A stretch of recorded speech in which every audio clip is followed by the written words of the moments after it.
Welcome. Today, we're getting into the really fascinating world of magic. We are. We're looking at a conversation with the magician Galahad Hicks. That's right. Our plan is basically to unpack Galahad's thoughts on, well, magic, creativity, and what it's like dedicating your life to this art form. Maybe you're curious about why someone picks magic for a career or, how magicians even come up with their ideas. Or maybe just where magic stands today as like a performance art. Exactly. What really jumped out at me was how open Galahad is. He doesn't hold back. You really feel like you're getting his genuine experience. He does seem very thoughtful. So let's just jump in. Why magic? What got him started down this particular road? Well, it's interesting. He's quite candid about the early days, like childhood motivations. Okay. He mentions wanting attention, which, okay, a lot of performers probably feel that on some level. Sure, that makes sense. But there was more. He grew up without a TV. Right, I remember that bit. So he missed out on things like Pokemon, Dragon Ball. Exactly. Those things everyone else was talking about. So he felt a bit, different, out of step. And magic became a way to deal with that. Yeah, he found doing simple tricks was a way to sort of redirect attention in social situations where he felt maybe a bit awkward or uncomfortable. Ah, so the focus shifts to him and this, like, cool thing he can do? Precisely. And he links that directly to misdirection in magic, although he makes a really interesting point. He prefers calling it direction of attention. Direction. Okay, tell me more about that. Well, it's less about making someone look away from something secret Mm-hmm. and more about skillfully guiding their focus towards something specific. That's a subtle but pretty important difference in thinking. It really is. It's about actively managing where the attention goes to create the effect, not just hiding things. That's insightful. Okay, so he starts doing tricks as a kid, but becoming a professional magician wasn't like a straight line for him, was it? He did something else first. No, not at all. He actually worked in the film industry after university. Right, film.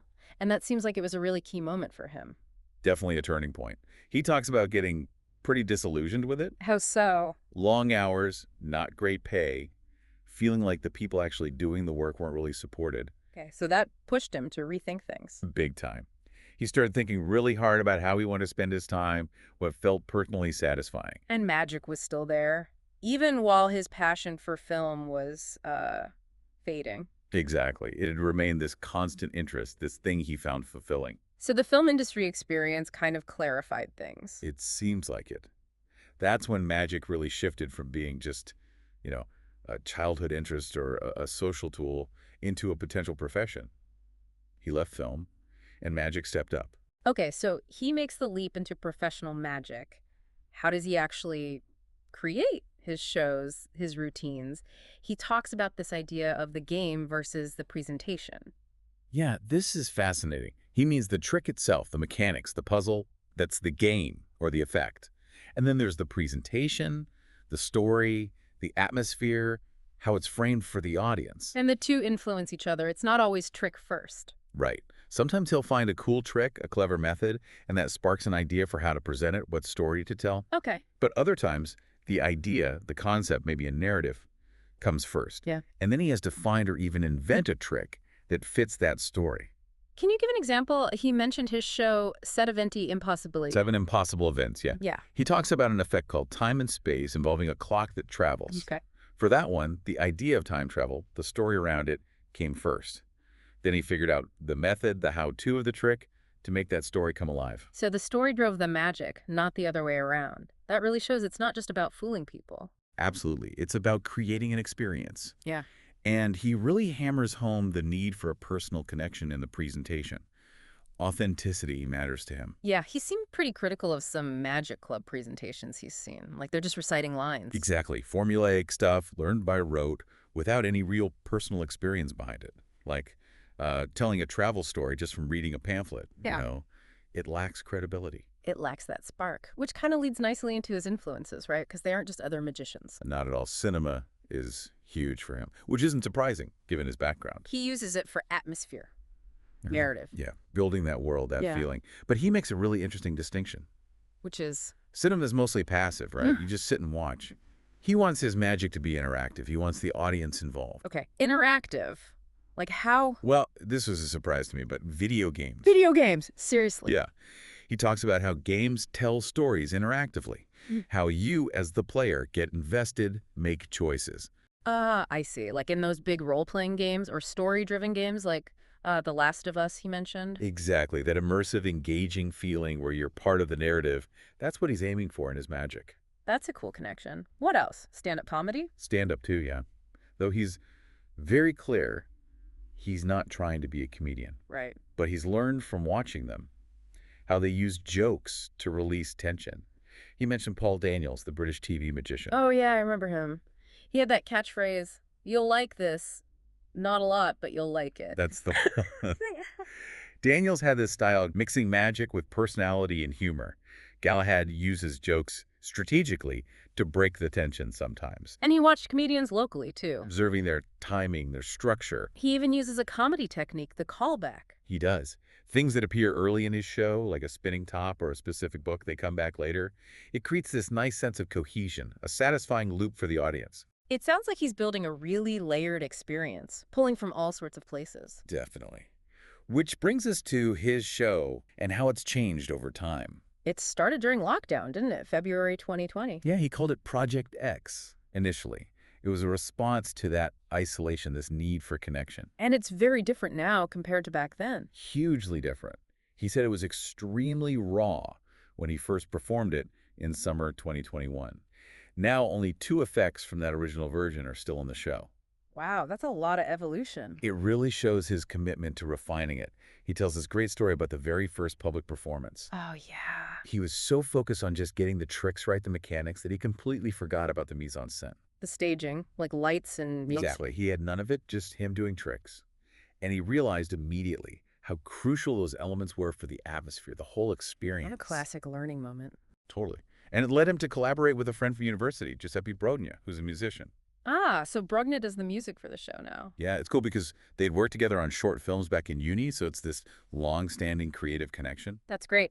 Speaking of university, how did his time studying arts dams in Bologna actually affect his path into magic? Was it helpful? Well, it's complicated. It sounds like his university experience kind of echoed his later feelings about the film industry. Disillusionment again. A bit, yeah.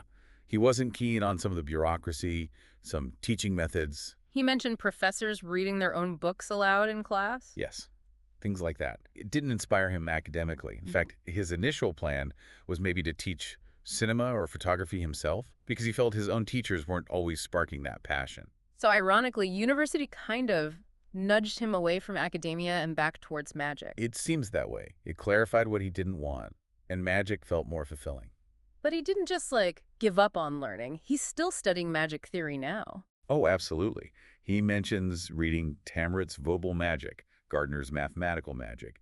He clearly believes in continuous, independent learning. And getting into magic professionally, it wasn't an overnight thing. No, he describes it very poetically as an old man entering the sea. Very gradual, starting small, doing gigs, building it up slowly and patiently. A sensible approach. Okay, let's shift gears a bit. He talks about the culture of magic, comparing Italy to other places. Yeah, this was really interesting. He feels there isn't the same sort of everyday magic culture in Italy that you might find in the UK, for instance. With people like Dynamo doing street magic on TV, or Darren Brown's psychological stuff. Exactly. Or Spain with the huge influence of Juan Tamariz, or the US with big names like Copperfield being household names for decades. So what is the perception of magicians in Italy, according to him? Often he feels it defaults to either kids' party entertainers or more comedic figures like. He found it different when it performed in the UK. Yeah, he mentioned doing street magic there and finding people were just more open to stopping and watching, less initial suspicion. And Tamariz in Spain, his impact sounds massive. Phenomenal. Galahad talks about Tamariz linking sounds and gestures, that C8 noise, miming a violin to moments of magic, and the audience having this almost Pavlovian response.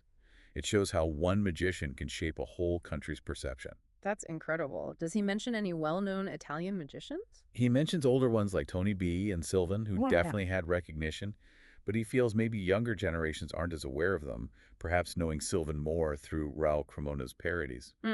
So the cultural presence has faded a bit, That seems to be his sense, and he wraps up that section with his personal motto, which is... never trust a magician. Okay, spoken like a true magician. This leads into thinking about magic as an art form, its nobility, and maybe the role of magic clubs. Right. It's this challenge. Mhm. How do you get people to see magic as a serious art, not just a trick? He references Joshua Jay's book, How Magicians Think. What's the point from Jay? It's about the paradox of magic. Hmm. You spend a lifetime studying, practicing, honing your craft. All so you can hide that effort and make it look effortless, even conceal the fact that you studied it all. That is a strange position to be in. All that work to make it look like no work. And Galahad points out all the hats a magician wears. Mhm. Writer, director, actor, technician, psychologist, maybe. It's a lot. He even mentioned something about official classifications in Italy. Yeah, the ATICO code, like a Mhm. business category. Magic doesn't have its own specific one. It's lumped under unclassified entertainment activities. Which kind of suggests it's not fully recognized or understood, even institutionally. Exactly. If the state can't define it clearly, how can we expect the public to always grasp its depth? So what about magic clubs? Did he find them helpful? His experience seems limited. Very limited. He was mostly self-taught, felt there was often an age gap, and he has some critiques or observations about potential downsides, like maybe reinforcing bad habits or being a bit disconnected from, say, social media trends and relevance, And creating performers who are technically perfect, but but maybe lack personality. He used the term robots. Too focused on flawless execution, maybe losing individual expression. he also had a point about handling mistakes, right? Yes, that clubs don't always teach you how to recover when something goes wrong live. The focus on perfection can hinder improvisation. He sees it as sometimes avoiding the need to genuinely problem solve in the moment when things don't go to plan. That's insightful. He saw a difference in UK clubs, though. Yeah, he mentioned the Bristol Day of Magic felt more open, more welcoming to younger magicians. And he noticed a stylistic difference, too, between Italian and Spanish magic. He wonders why some Italian magic can come across as maybe colder or more mechanical compared to the warmth you often see in Spanish magic. Why doesn't it always reflect the warmth of Italian culture itself? Interesting question. Ultimately, he thinks it comes down to individual drive. Yeah, finding your own voice, not just adopting styles from uh, perhaps outdated traditions. Yeah. Which brings us to something really unique about his own show. The one-time only rule for set eventi impossibili. Exactly. You can only see it once. Why? What's the thinking there? He mentioned a film. The Usual Suspects. Yeah. Remember that massive twist at the end? It changes how you see everything that came before. Totally. You can't watch it the same way again. That's his idea. He calls his show narrative magic. There's a strong story. If you already know the story, the twists, the surprises. It spoils both the magic and the narrative. Precisely. The enjoyment is diminished. It loses that vital element of discovery. Is there a practical side to it too, like marketing? He acknowledges that, yeah. Yeah.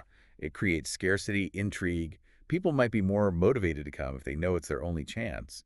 It helps keep the audience fresh for his preferred intimate setting. Right. He performs in a small space. Parlor magic. Yeah, like 30 to 50 people. That's crucial for him. He wants to connect personally, ask questions, see reactions up close. You can't do that in a huge theater. That makes sense. He seems to really value that close-up interaction, even in restaurants or at events. Definitely. He talks about the challenge of engaging people in those settings, people who aren't a captive audience, making them care, and wanting to be remembered as a person, not just the guy who did that card trick. He distinguished his narrative magic from something else, relational magic. Yeah, it seems like relational magic might be more purely focused on building rapport with individuals, whereas for Galahad, the narrative is the main vehicle through which he builds that connection and experience. Okay, let's talk about authorship in magic. Is anything truly original? The age-old question. He admits it's tough. He draws that parallel with cinema, again, this idea that maybe everything has been seen. He mentioned Tarantino, right, as someone who steals but makes it his own. Exactly. Tarantino borrows heavily, but his films are undeniably his. Galahad suggests magicians do something similar. They build on existing effects, but through reinterpretation, presentation, performance, they make it their own. So it's about transformation, not just imitation. Right. And he notes that becoming recognized as an auteur in film or magic often takes time, sometimes even after you're gone, developing that unique voice. He connected this back to filmmaking, too. Yeah, saying you don't need the fanciest camera for your first film. You need a good script, a strong idea, good mise-en-scène. He quoted Fellini on the script being key. So for him, the idea, the presentation, the emotional connection is more important than just, say, super complex sleight of hand. That seems to be his focus.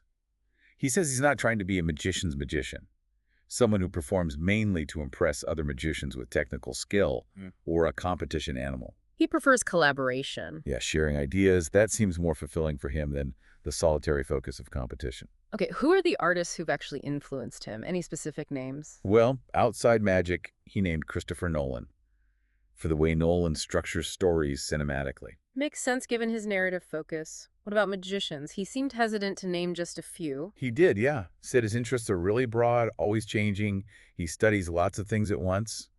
But he did mention some key figures. Like, Joshua Jay, a contemporary guy. He admires Jay's methods, his elegant solutions. okay. Ed Marlowe, a huge name in card magic history, though Galahad notes it's sometimes hard to know exactly what Marlowe originated versus what's just attributed to him. Right, historical figures can be tricky. Anyone else? David Williamson. He called him the king of comedy in magic. Williamson's style seems to have inspired Galahad's interest in using humor and creating a kind of controlled chaos. Controlled chaos. I like that. Any others? Penn and Teller. He finds their approach of sometimes revealing methods interesting, how it can actually enhance the appreciation for the performance. That's a cool take. It was striking, though, that he didn't really mention any Italian magicians as major influences. He pointed that out himself. Wow. He attributes it mostly to being bilingual and just being heavily exposed to and influenced by English, American, Spanish, and French magic traditions. He did mention the Duviviers, Alexandra and her father, as fascinating, though. And he thinks in English a lot. Apparently so. Yeah. So English names and terms just come to mind more readily. It really highlights his international perspective. Which fits with his experience living abroad, right? Yeah. London, Brinko. Exactly. That time, especially doing street magic in London, sounds absolutely crucial Why street magic specifically? because it forced him to learn how to get attention from people who were not interested initially. Complete strangers walking by. It's a tough school. Totally different from performing for people who've paid to see you. Worlds apart. He sees that experience as the foundation for doing good close-up work later. If you can engage someone who doesn't care initially, you can engage anyone. He made a point about wonder being universal, even if magic itself isn't. Yeah, the feeling of astonishment, that sense of, how did he do that? That connects across cultures. And he talked about taking simple effects and refining them over years, focusing on the presentation, that connection. He had to adapt his tricks for close-up too, right? Portable stuff. Yeah, things you can carry easily, that have impact quickly, and crucially, that don't spoil the trick for people at the next table if you're working in a restaurant. Performing different things for each group is a real challenge. Did living abroad help in other ways? Practical ways? Definitely. Being fluent in English obviously opened doors performing at English-speaking events for international crowds, like American weddings happening in Italy. Yeah. Big marketing advantage. And personally.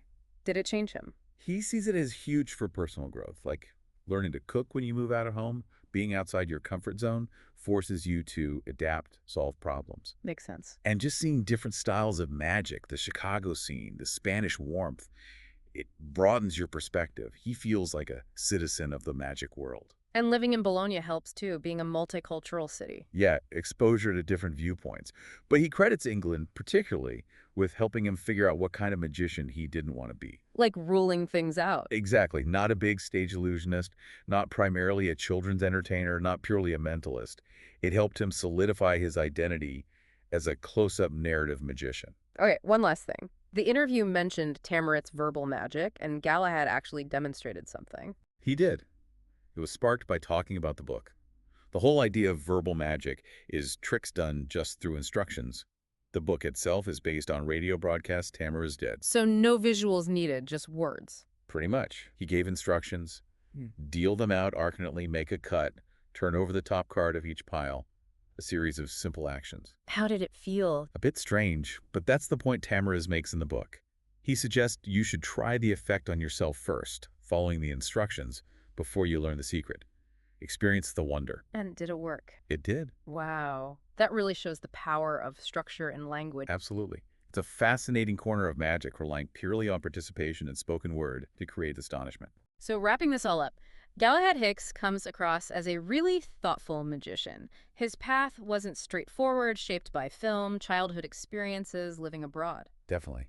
And influenced by so many different things. Mhm. Cinema, games, comedy, various magic traditions, but always with this focus on connecting with the audience, telling a story, creating genuine wonder. His insights on, the creative process, the state of magic in Italy versus elsewhere, the value of cultural exchange, Yeah. it gives you a really rich picture of the art form. It really does. A unique perspective on a craft that often seems mysterious. And maybe for you listening, it's worth thinking about that balance in your own work or interest. How much is the core skill, and how much is the way you present it, the story you tell? Yeah, how do your own experiences, your own diverse influences shape how you create or communicate? And what does it really take to connect with people? Maybe check out some of the names we mentioned, Nolan, Tamariz, Joshua J. Penn and Teller. See what sparks for you. Some great food for thought there. Well, thank you for joining us for this deep dive into Galahad Hicks's magical thinking. It was a pleasure. Thanks for listening.